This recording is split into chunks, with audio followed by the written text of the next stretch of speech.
नमस्कार, मी ॲडव्होकेट हरदास लांडे. बघा, ग्रामपंचायत निवडणुकीच्या संदर्भामध्ये बरेचसे लोक आतुरतेने वाट बघतायत. जे लोक ग्रामपंचायत निवडणूक लागावी म्हणून आतुरतेने वाट बघतायत त्यांच्यासाठी आनंदाची बातमी आहे. कारण की लवकरच ग्रामपंचायतच्या निवडणुका लागणार आहेत. आता ग्रामपंचायतची निवडणूक लागणार आहे मी असं का म्हणतोय, तर या संदर्भामध्ये निवडणूक आयोगाने या संदर्भात एक परिपत्रक जाहीर केलेलं आहे आणि ग्रामपंचायत निवडणुकीच्या संदर्भामध्ये आरक्षण सोडत जी असती वार्ड मधील ती आरक्षण सोडत जाहीर केलेली आहे.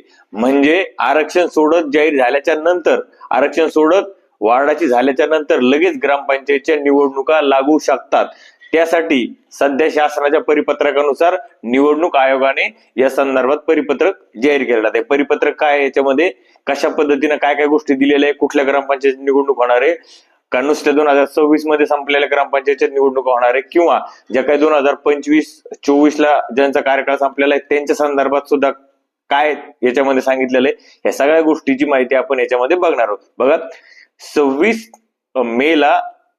मे 2026 ला निवडणूक आयोगानं एक सर्व जिल्हाधिकारी आणि सर्व जिल्हाधिकारी यांना एक परिपत्रक काढलेलं आहे आणि त्या परिपत्रकानुसार ग्रामपंचायतच्या निवडणुकीसाठी जे काही वार्डचं आरक्षण सोडत असती ती आरक्षण सोडत जाहीर केलेली आहे. याच्या अगोदर काय झालं होतं, सध्या आता राज्यामध्ये काय ग्रामपंचायत सरपंच हे पद जे हे जनतेतून निवडून दिले जाणार आहे आणि जनतेतून निवडून दिले जाणार आहे आणि ग्रामपंचायत सरपंच पदाचे आरक्षण सोडत त्याच्या अगोदर झालेली आहे.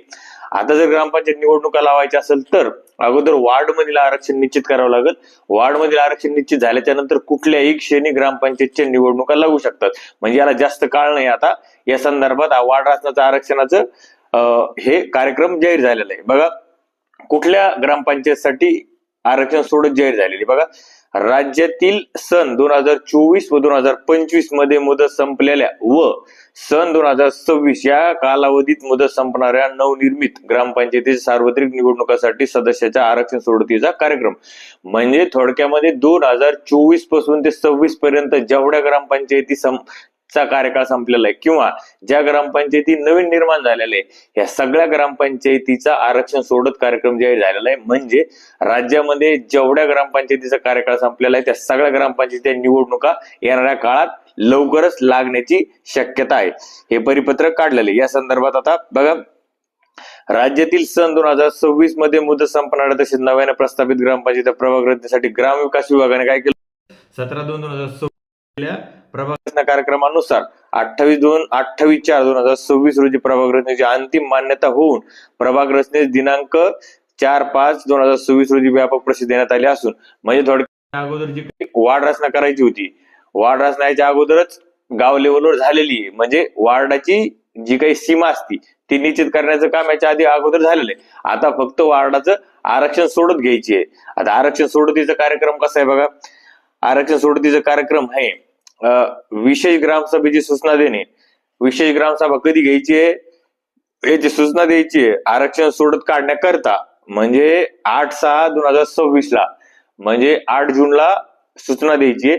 त्याच्यानंतर बघा, विशेष ग्रामसभा बोलवून तहसीलदार यांनी प्राधिकृत केलेल्या अधिकाऱ्यांच्या अध्यक्षतेखाली आरक्षणाची सोडत काढणे. म्हणजे सोडत या ठिकाणी काढायची.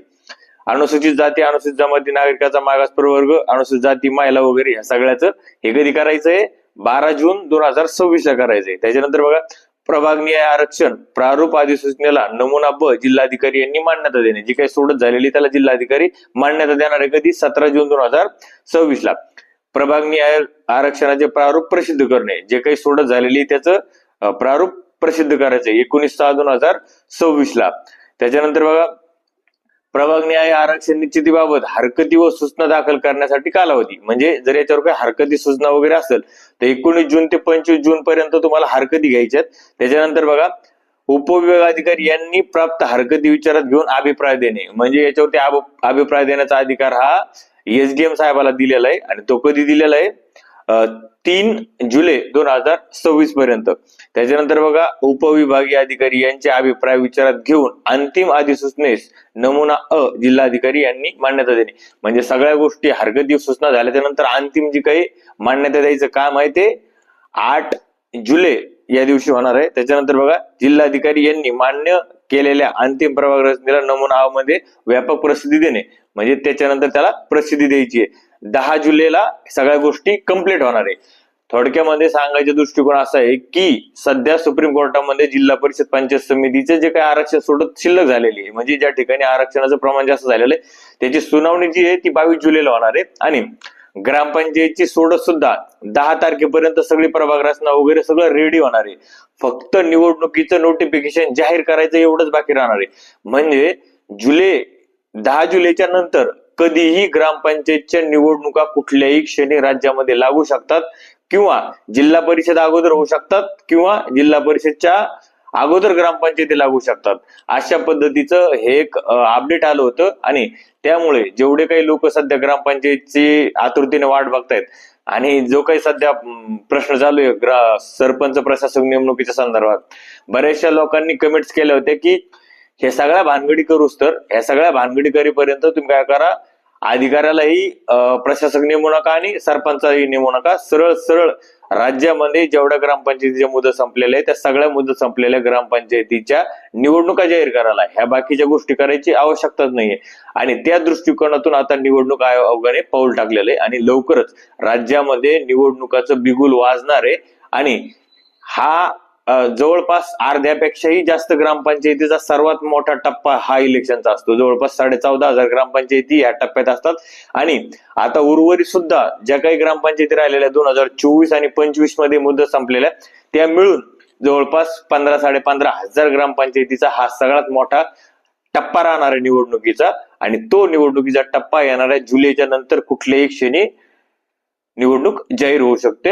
या संदर्भात अपडेट होती, ती अपडेट तुमच्यापर्यंत पोहोचवण्यासाठी हा व्हिडिओ बनवला। बघा, तुम्ही जर माहिती जर आवडली असेल तर आपल्या फेसबुकला फॉलो करा। जर तुम्ही जर व्हिडिओ युट्यूबला बघत असाल आणि जर युट्यूबला अजूनही सबस्क्राईब केलं नसेल तर आपल्याला सबस्क्राईब करून घ्या, कारण की असेच आपण कायदेशीर माहितीचे नवीन नवीन माहितीचे व्हिडिओ आपण आपल्या चॅनलच्या माध्यमातून आणि फेसबुकच्या माध्यमातून बघत असतो। धन्यवाद।